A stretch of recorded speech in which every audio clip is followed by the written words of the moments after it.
Good morning అండి. Welcome back to my channel. అందరు ఎలా ఉన్నారని నేనైతే చాలా చాలా బాగున్నాను. మీరు కూడా బాగున్నారని ఆశిస్తున్నాను. మన కోడి పిల్లలు అయితే పైకి తీసుకొచ్చేసాను. ఈరోజు మొక్కల్లో ఒక 4-5 ఇంపార్టెంట్ థింగ్స్ అయితే చేస్తున్నాను, మీతో షేర్ చేసుకుందాం అనుకుంటున్నాను. ముందైతే మిద్దె తోటను క్లీన్ చేసుకుంటున్నాను. తర్వాత మన దగ్గర ఉంటే కిచెన్ కంపోస్ట్ ఉంది కదా, దాన్ని అయితే ఎండబెట్టుకుంటున్నాను. ఎండ బాగా వస్తుంది కదా, ఎండ బాగా వచ్చేటప్పుడు మనకు కంపోస్ట్ అనేది తయారైపోయిన తర్వాత దాన్ని ఎండబెట్టేసుకున్నాం అనుకోండి, ఈ ఎండకి దాంట్లో ఎలాంటి పురుగు లేకుండా మంచిగా ఆరిపోతుంది. దాన్ని అప్పుడు మనము స్టోర్ చేసుకోవచ్చు, లేదంటే మొక్కలకు వేసుకోవచ్చు. అలా పచ్చిగా ఉండి పురుగు ఉన్నప్పుడైతే మొక్కల్లో వేస్తే మొక్కలకైతే పెస్ట్లు అనేవి వచ్చే ఛాన్సెస్ ఉంటాయి. అందుకే నేను మన దగ్గర ఉన్నటువంటి పూలతో చేసుకున్నటువంటి కంపోస్ట్, తర్వాత మన చెట్లలో ప్రూన్ చేసినప్పుడు వచ్చినటువంటి కంపోస్ట్ ఉంది కదా, ఆ యొక్క కంపోస్ట్ తో చేసినటువంటి ఆ యొక్క కంపోస్ట్ ని ఎలా ఆరబెట్టుకుంటానో చూపిస్తాను. తర్వాత నేను ఒక 2 రోజులు బయటకు వెళ్దాం అనుకుంటున్నాను. చెల్లెవల పాప బర్త్డే ఫంక్షన్ ఉంది, ఫంక్షన్కి వెళ్దాం అనుకుంటున్నాను.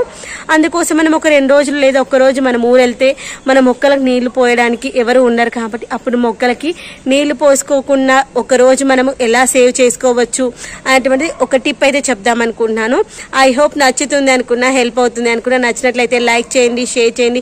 సబ్స్క్రైబ్ చేయకుండా చూస్తున్నారు ఫ్రెండ్స్, ప్లీజ్ సబ్స్క్రైబ్ చేసుకోండి అబ్బా. సబ్స్క్రైబ్ చేసుకుంటే పోయేదేముంది, నాకు ఇంకొక మంచి వీడియో చేయడానికి మంచి బూస్టింగ్ లా అనిపిస్తుంది. ఏమంటారు చెప్పండి, మనం ఎవరినైనా కొంచెం ఎంకరేజ్ చేసామనుకోండి ఇంకా పని చేయడానికి ఇష్టపడతారు. పిల్లలు హోంవర్క్ రాస్తూ ఉంటే బాగా రాసావు నాన్న, బాగా రాసావు నాన్న అంటే ఇంకా కొంచెం రాయడానికి ఇష్టపడతారు. మంచి చదివాము నాన్న, మంచి మార్క్స్ వచ్చాయంటే ఇంకొంచెం కష్టపడడానికి ఇష్టపడతారు కదా. అలానే ఎవరైనా మీద పని చేసేటప్పుడు కొంచెం మెచ్చుకున్నాం అనుకో ఇంకా చేయాలని ఉత్సాహం అనేది వస్తుంది. అంతే, అందుకోసమని లైక్ చేసి, షేర్ చేసి, సబ్స్క్రైబ్ చేసుకోండి. మీ యొక్క ఒపీనియన్ కామెంట్ సెక్షన్ చెప్పండి అని చెప్తాము అందరం. అంతే, అంతకు మించి ఇంకేమీ లేదు. చూసేద్దాం, వచ్చేయండి.